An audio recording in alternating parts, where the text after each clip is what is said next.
దేవుని పరిశుద్ధ నామములో మీ అందరికీ క్రిస్మస్ శుభాకాంక్షలు. ఈ మాసము చాలా ఆనందకరమైన, మేలుకరమైన, క్షేమకరమైన, ఆదరణకరమైన మాసం.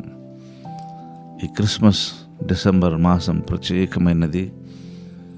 మన జీవితంలో అలాంటి ప్రత్యేకమైన కార్యములు జరిగించగలిగిన దేవుడు. మనం కొద్ది రోజుల నుంచి ఏలయనగా మనకు శిశువు పుట్టెను అనే వాగ్దానము, ప్రవచనపూర్వకమైన వాక్యమును ముందు అంటే యెషయా గ్రంథం 9వ అధ్యాయం 1వ వాక్యము నుంచి మొదలుకుంటే దాదాపు 4 వాక్య భాగాల వరకు మనం ధ్యానం చేస్తూ వచ్చాము. ఏలయనగా మనకు శిశువు పుట్టిందని. ఇప్పుడు యెషయా గ్రంథం 9వ అధ్యాయంలో 5వ వాక్య భాగాన్ని చదువుకొని ఆ వాక్య భాగాన్ని కూడా మనం ధ్యానం చేసి మనము 6వ వాక్యంలోకి వెళ్దాం. ఈ యెషయా గ్రంథము 9వ అధ్యాయము 5వ వాక్య చదువుదాం. యుద్ధపు సందడి చేయు యోధులందరి జోళ్ళను, రక్తములో పొర్లింపబడిన వస్త్రములను అగ్నిలో వేయబడి దహింపబడును. ఏలే అనగా మనకు శిశువు పుట్టెను. ఈ మొదటి వాక్యము నుంచి ఈ 5 వాక్యాలకు అనుసంధానమైనది ఈ 6వ వాక్యం. ఏలే అనగా అనే మాటకు ముందు జరిగిన సంఘటనలు అన్నట్టు ఇవన్నీ ఒక్కొక్క విషయం గమనిస్తే చాలా అద్భుతము, ఆశ్చర్యం గొలిపే విషయాలు. ఎందుకంటే వేదన పొందిన దేశం మీద మబ్బు నిలవలేదు అని. జబులూను దేశమును నప్తాలి దేశమును అవమానపరచెను. అలాగనే అంత్యకాలమున ఆయన సముద్ర ప్రాంతమును అంటే యోర్దానును, గలిలయను, ఆ దేశాలను దేవుడు మహిమ కలిగిన దేశాలుగా చేశాడని. చీకటిలో నడుచు జనులు గొప్ప వెలుగు చూచుచున్నారు. మరణ ఛాయగల దేశముల వాసుల మీద వెలుగు ప్రకాశించును అని. నీవు జనమును విస్తరింపచేయుచున్నావు, వారి సంతోషమును వృద్ధిపరచుచున్నావు అని. మిథ్యాను దినమున జరిగినట్లు వాని బరువు కాడిని నీవు విరిచి ఉన్నావని. మెడను కట్టు కర్రను దాని తోలువాని కొరడాలను విరిచి ఉన్నావని చెప్పి ఇక్కడ 5వ వాక్యంలో యుద్ధపు సందడి చేయు యోధులందరి జోళ్లను, రక్తములో పొరలింపబడిన వస్త్రములను అగ్నిలో వేయబడి దహింపబడును.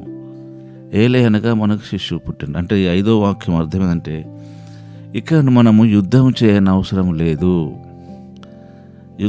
యోధుల యొక్క వస్త్రములు, వారి యొక్క జోళ్ళు అవి దహింపబడినవి, వాటితో పని లేదన్నట్టుగా. ఏలాగనగా మనకు శిశువు పుట్టెను, మనకు కుమారుడు అనుగ్రహింపబడెను. కనుక యేసు అనే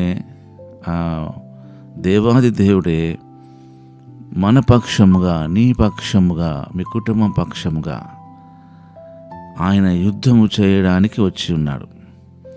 ఇక నీ యుద్ధ వస్త్రములు, నీ యుద్ధపు సందడి చేయి జోళ్ళు నువ్వు వేసుకోని అవసరం లేదు, అవి దహించబడినవి.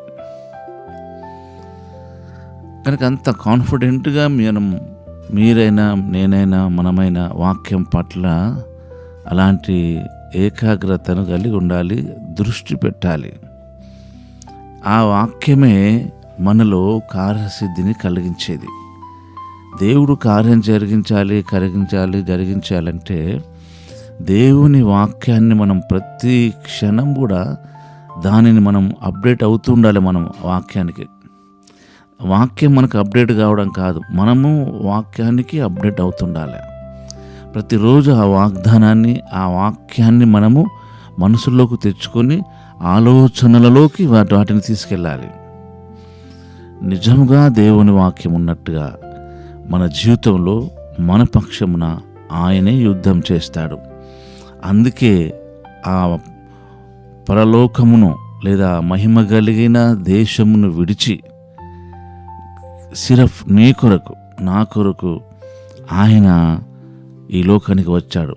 పశువుల పాకలో ఆయన పొరనబెట్టబడ్డాడు. కనుక ఈ విషయాన్ని అంత తేలికగా అంత సాధారణంగా చెప్పుకోవాల్సినది కాదు ఇది. దాన్ని మనం చాలా సీరియస్గా తీసుకోవాల్సిన విషయం ఇది, ఈ క్రిస్మస్.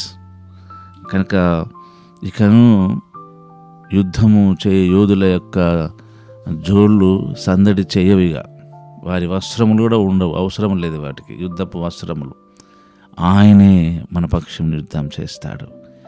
కనుక ప్రియ సహోదరి సహోదరుడా, ఈ క్రిస్మస్ టైంలో ఈ కేవలం ఈ డిసెంబర్ మాసంలోనే కాదు, మన లైఫ్ టైం అంతా కూడా ఆయనే మనకు ఆధారము, ఆయనే మన పక్షమున యుద్ధం చేయవాడు.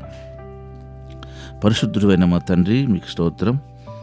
ఈ క్రిస్మస్ మాసం కొరకై, మీరిచ్చిన వాగ్దానం కొరకై మనం స్తుతిస్తూ యేసు నామములోనే ప్రార్థిస్తున్నాం తండ్రి. ఆమేన్.